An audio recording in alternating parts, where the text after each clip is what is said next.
Everyone in Amazon advertising knows you need to scan through your search term report. And when you get your hands on data like this, you can really take your Amazon PPC to the next level. What's going on, Badger Nation? My name is Michael Erickson Facchin, and welcome to the PPC Den podcast, the world's first and longest running podcast all about Amazon advertising to make your Amazon PPC life a little bit easier and a little bit more profitable. Today, we're going to be talking about one of my favorite topics. It is Ngram analysis. There's been some advancements that we've made over the last few months about Ngram analysis. So I'm going to run through it on how to do Ngram analysis the fastest and best way I know how in 2024. And in case you're unfamiliar, we're going to be walking through what Ngram analysis is so that you can get advanced analysis from your search terms. So without further ado, let's jump in. I've launched campaigns and picked keywords. I've got my bids, set placements too, and bad mistakes. I've made a few. I've had my share of wrong keywords, but I've gone through. We are the PPC Den, my friends, and we'll keep up the rising to the end. You two are the PPC Den. We talk about Amazon. No time for medicals, 'cause we fix the gambit of the world.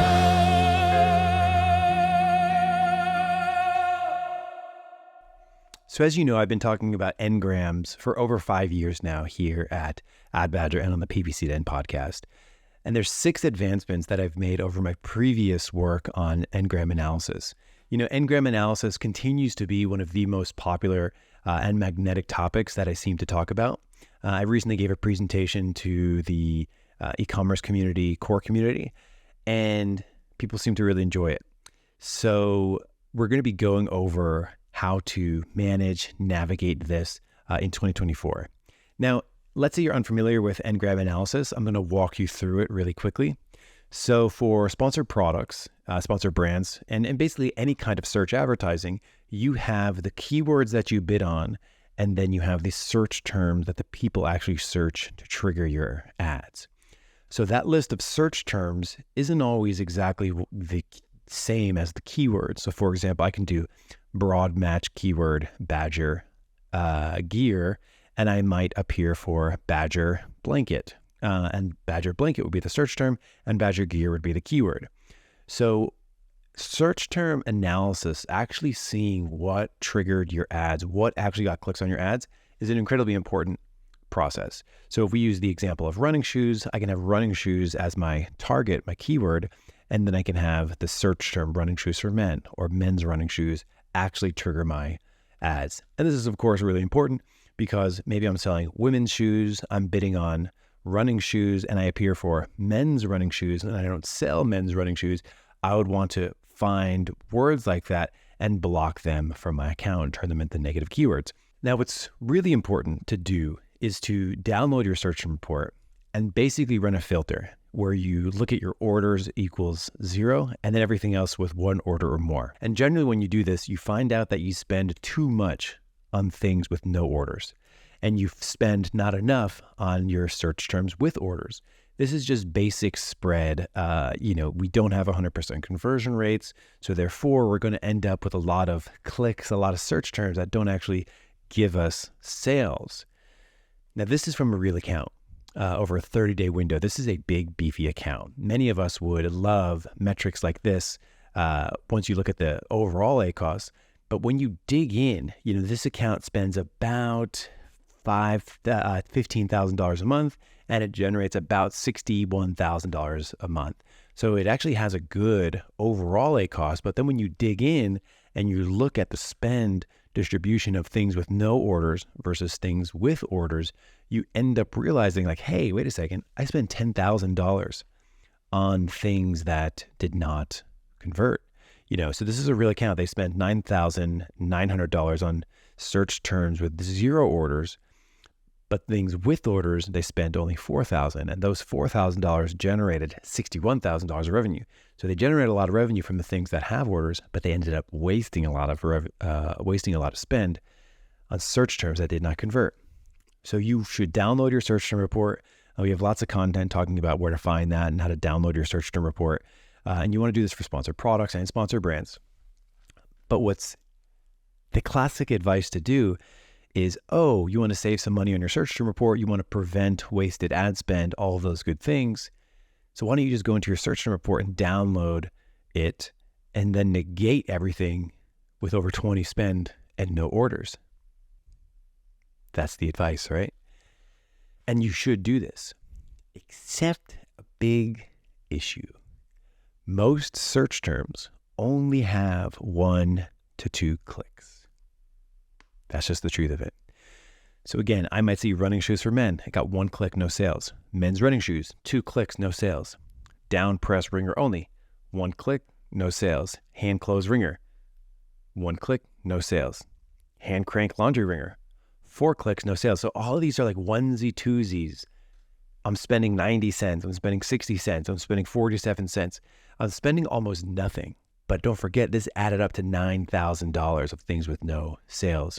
So you can put that search term report into a pivot table and you can run that analysis and you can actually see, if I were to actually look at for an account that spends $14,000, $15,000, if you actually see, is there any search term that gets over 100 clicks? Well, there's a couple of them.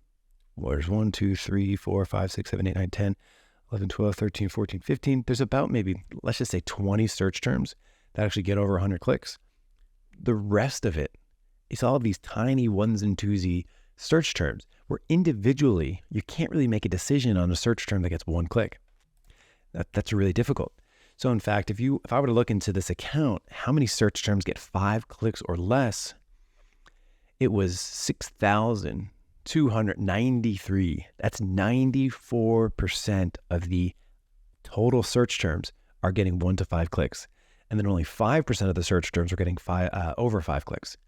So it's an insane amount of individual search terms that get almost no traffic, that get almost no data, that are really difficult to make decisions on. So it's very rare, actually, that you'll end up with search terms that have $20 in spend with no orders, 30 clicks and no orders. Those are actually relatively rare.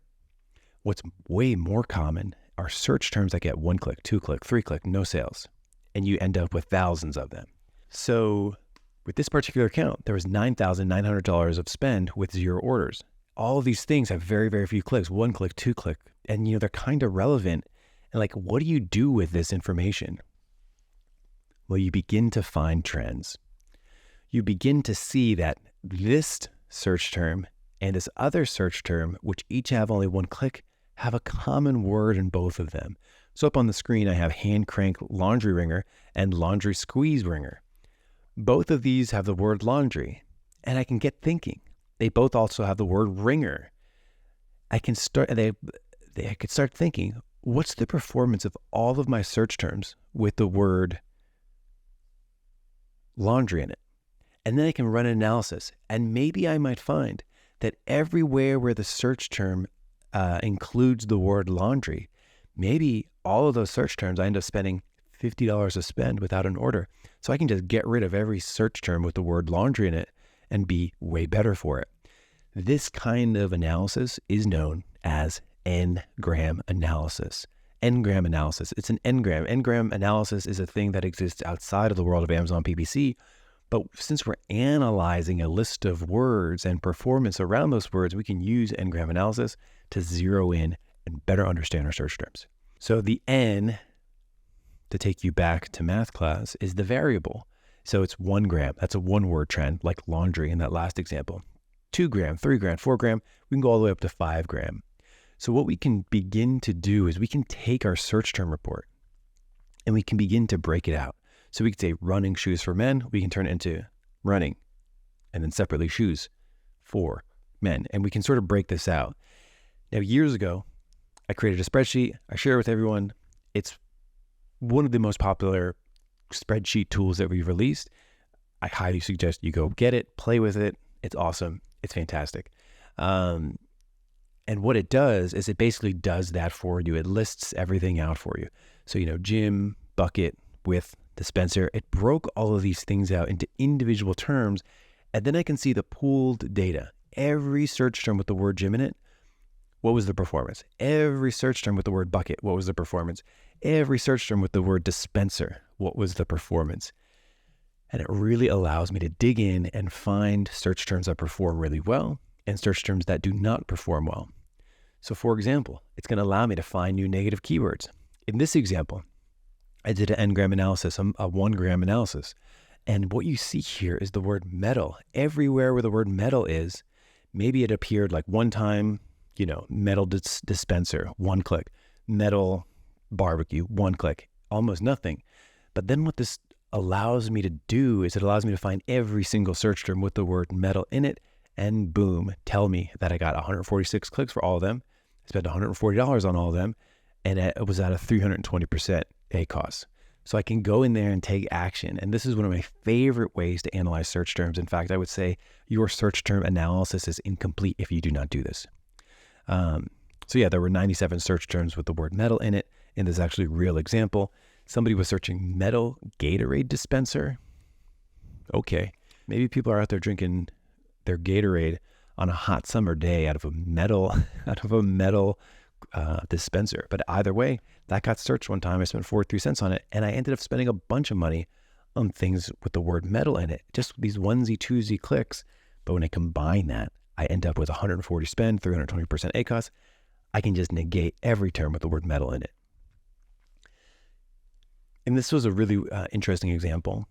For a 2 gram, I found the trend coffee earned, which is apparently a thing. So again, just onesie twosie clicks with the word coffee and earn in it. Didn't really know much of it, but I ended up spending 44 clicks, $27, and it was at a 9% ACOS. This is something for me to lean into. I probably have an unfair advantage compared to my competition on this. So awesome stuff. So we have this spreadsheet. You can go and find this spreadsheet if you just go to Google and type in, let's say Amazon Ngram Badger. You'll go find that we have an N-gram analysis tool for Amazon advertising. It's a spreadsheet. It's pretty cool. Works great. I did a cool episode with Elizabeth Green way back when. When did I do this? I did it way back in just 1 year ago, 2022. So 2 years ago. It was really cool. Since then, we've made some advancements on this, really speeding up this process. So there's been a couple things. Before we get into that, really, how often should you do this? I would say when you're doing it with a spreadsheet method, maybe once a quarter. Maybe if you have an issue, like, my ACOS is high, or like I'm spending too much, I think, on wasted terms. Now we can do it as frequently as we want to. So this is a little bit about the Ngram tool and how I do it now. So the first thing is combining sponsored products and sponsored brands. Previously, you had to do this one at a time. And now we sort of combine both of them, which is really, really nice. So that way it pools your data. You have a bigger data set, which is really nice. The second thing too, the spreadsheet did not list the campaign name and the portfolio name or the ad group name. And what we've done now is allow that. When you're inside the Ngram Analyzer and you find a 1 gram, for example, you can click on it and it will actually tell you what triggered it. So you see all the search terms with the particular word in it. This is not in English, but you can see the keyword ET, the phrase ET is in everywhere. And then I can see the search term next to what triggered it, as well as the ad group and the campaign and portfolio, if there was a portfolio right in there. So that was a major benefit now that I can actually see where these things triggered. And then, of course, from there, I can actually go in and I can say, hey, you know what? I'm going to block this search term. I'm going to turn it into a negative phrase or a negative exact. And where am I going to put it? And I can put it in specific places, which is really, really nice. So that's been really nice to be able to go from my analysis, see where it's triggering, see what triggered it, and then make decisions about if I want to promote it to a positive keyword or a negative keyword right from the analysis screen. The second thing too is this, using a spreadsheet is super awesome. It's a great way to access this engram data. But what's really cool and really convenient is just being able to have it right there where I can say, okay, show me the last 30 days, go back longer, show me the last 60 days, show me the entire last year. So I can pull this data from really long periods and I can begin to scan and see how things are trending over time. I can get a good sense of everything. It's awesome. And then, of course, dig in a little bit deeper and I can say, okay, well, I have the engram ET. I can click on it and I can see what the composition of that is. I can see where it triggered. I can go back and forth really quickly, which is really nice. And then, of course, going all the way up to 5 grams, you can see that. So you can get more data. The spreadsheet that I made way back when only goes up to 3 grams. So that's sort